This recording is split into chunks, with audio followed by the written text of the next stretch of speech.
Au nom du Père et du Fils et du Saint-Esprit. Amen. La paix de Jésus soit dans votre maison, sa paix et sa joie. Alléluia. Nous poursuivons le Saint-Évangile selon Saint Marc, chapitre 6, versets 14 à 29.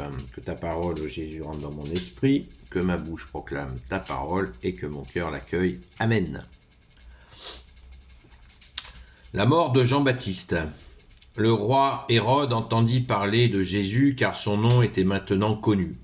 Certains disaient Jean-Baptiste est ressuscité d'entre les morts, aussi les forces naturelles agissent-elles en lui. D'autres disaient c'est Élie, et d'autres encore c'est un prophète. Comme étaient les prophètes. C'est un prophète comme étaient les prophètes. Mis au courant des faits, Hérode disait j'ai fait décapiter Jean, mais le voilà ressuscité. Il faut savoir qu'Hérode avait fait arrêter Jean-Baptiste et le gardait en prison, enchaîné pour l'affaire d'Hérodiade, la femme de son frère Philippe qu'il avait épousée, car Jean disait à Hérode « Tu n'as pas le droit d'avoir la femme de ton frère ». Hérodiade lui en voulait terriblement, il voulait le tuer, mais elle ne le pouvait pas. Elle voulait le tuer, mais elle ne pouvait pas. Car Hérode respectait Jean. Il savait que c'était un homme juste et droit, et il le protégeait. Quand il l'écoutait, il ne savait plus que faire. Cependant, il entendait volontiers. Un jour, pourtant, se présenta une occasion favorable. Hérode avait offert un festin à ses ministres, à ses officiers et aux notables de Galilée, à l'occasion de son anniversaire. La fille de cette Hérodiade entra pour danser, et elle captiva Hérode comme ses invités. Le roi dit alors à la jeune fille, « Demande-moi ce que tu veux et je te le donnerai. » Et il lui fait ce serment, « Demande-moi si tu veux la moitié de mon royaume, je te la donnerai. » Aussitôt la fille sort et dit à sa mère, « Qu'est-ce que je demande ?» La mère répond, « La tête de Jean-Baptiste. » Vite elle revint auprès du roi et présenta sa demande. « Je veux que tu me donnes tout de suite sur un plat la tête de Jean-Baptiste. » Le roi est très contrarié, mais il a fait un serment et les invités du banquet en sont témoins. Aussi ne veut-il pas lui refuser. Sur-le-champ, il envoie un garde avec l'ordre d'apporter la tête de Jean, et le garde va le décapiter dans la prison. Il rapporte sa tête sur un plat et la donne à la jeune fille, et la jeune fille la donne à sa mère. Lorsque le disciple de Jean apprirent la chose, ils vinrent recueillir ses restes et les déposèrent dans une tombe. Merci Jésus pour ta parole. Eh bien, aujourd'hui, c'est pas joyeux. C'est pas joyeux.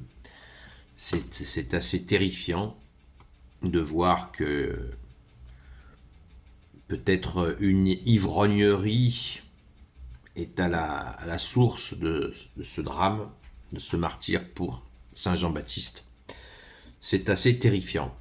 Mais c'est ainsi que ça s'est passé.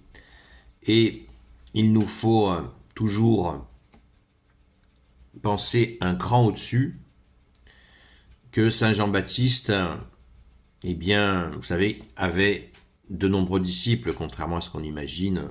L'image d'Épinal, c'est Saint Jean-Baptiste au Jourdain, dans une peau de bête, habillé d'une peau de bête et baptisant, ce qui fut le cas d'ailleurs, et le croyant seul, c'est là par contre où est l'erreur. Toujours à rechercher le contexte pour comprendre la parole. Non, Saint Jean-Baptiste n'était pas tout seul, il avait des disciples. Des disciples. Disciple, ça veut dire celui qui apprend. Et il avait des disciples prestigieux, notamment André et Pierre, qui deviendront Saint André et Saint Pierre, les deux premiers apôtres. Car Saint Jean-Baptiste avait envoyé ces deux disciples, André et Pierre, qui deviendront Saint André et Saint Pierre, pour demander à Jésus, pour rencontrer Jésus, puisqu'ils avaient entendu, Saint Jean-Baptiste avait entendu parler des miracles de Jésus, mais les faux messies, ils en avaient l'habitude, c'était une culture habituelle chez les Hébreux de l'époque, que chaque année, pas loin de Pâques, les faux messies commençaient à pointer leur nez. En général, ça se terminait très mal pour eux, Et ça a été aussi le cas pour Jésus, le vrai Messie. Mais Saint Jean-Baptiste a eu la précaution, l'intelligence, malgré qu'il connaissait Jésus, d'aller demander, vérifier par ses disciples, André et Pierre, pour le questionner s'il était vraiment le Messie tant attendu, annoncé depuis plus de 800 ans par Isaïe. Donc, ils y vont et ils demandent à Jésus, est-ce que tu es le Messie? Et Jésus, avec grande humilité, Jésus nous dit, apprenez que je suis doux et humble de cœur, grande douceur, leur dit, les aveugles voient, les sourds entendent, les muets parlent, les boiteux marchent, et même les morts ressuscitent. Alors il retourne auprès de Saint Jean-Baptiste pour lui dire, et là, Saint Jean-Baptiste a parfaitement compris que les actes prouvent que ça y est, le Messie définitif, Jésus, le Fils de Dieu, est bien là.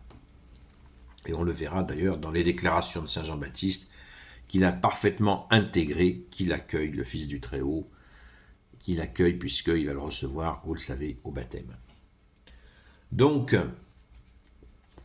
c'est la vérification. On peut imaginer la joie, puisque c'était attendu depuis tous ces siècles. Et donc ces gens, ça nous donne une indication sur Saint André et Saint Pierre, qui étaient déjà spirituellement actifs. On voit dans notre société, hélas, trop souvent, le travailleur technique ne peut pas avoir quelque chose de spirituel, voyons, c'est réservé aux intellectuels. Eh bien, ce sont des pêcheurs de poissons, et spirituellement, ils étaient bien avancés à méditer. Alors, rendons grâce, et qu'est-ce qui s'est passé? Eh bien, ces disciples, à la mort, au martyre de Saint Jean-Baptiste, dans les conditions qu'on vient d'écouter, qui sont vraiment tristes, eh bien, les disciples de Saint Jean-Baptiste ont été naturellement rejoindre Jésus. Donc, ce qui a accompli, c'est ce que avait dit Saint Jean-Baptiste, qui devait se faire petit, voire disparaître, pour que Jésus prenne toute la place. Ce qui ne veut pas dire, n'allons pas phosphorer en disant que c'était prévu comme si, etc. Non, des fois, c'est tout simplement la bêtise des hommes qui intervient dans les situations, et bien sûr, Dieu avance son projet. Dieu le Père, le Fils Jésus, le Saint-Esprit avance son projet. Alléluia, pour notre joie. Merci Jésus, merci à Saint Jean-Baptiste qui s'est offert dans tout ça. Loué sois-tu Jésus, toi le roi de gloire, le Dieu de nos vies. Amen. Gloire au Père, au Fils et au Saint-Esprit, maintenant et toujours et pour l'éternité. Amen. Ô Jésus, toi qui peux tout et qui portes tout, toi le Sauveur, toi l'Emmanuel, je te confie toutes celles et ceux qui regarderont cette vidéo. Sainte Marie, Reine des cieux, toi notre Mère, Notre-Dame, Saint Joseph, toi la terreur des démons, toi le Saint gardien de la Sainte Église catholique, apostolique, Sainte Marie-Madeleine, notre chère Sainte Patronne. Et vous, tous les saints et saintes, amis de toi Jésus, Saint Michel Archange, Saint Gabriel Archange, Saint Raphaël Archange, et vous, tous les anges qui servez Jésus, je vous confie toutes celles et ceux qui regarderont cette vidéo, ainsi que leurs proches, selon ta seule volonté, ô Jésus. La paix de Jésus soit dans votre maison, à ce soir, à la grâce de Jésus. Et bonne journée dans la paix de Jésus.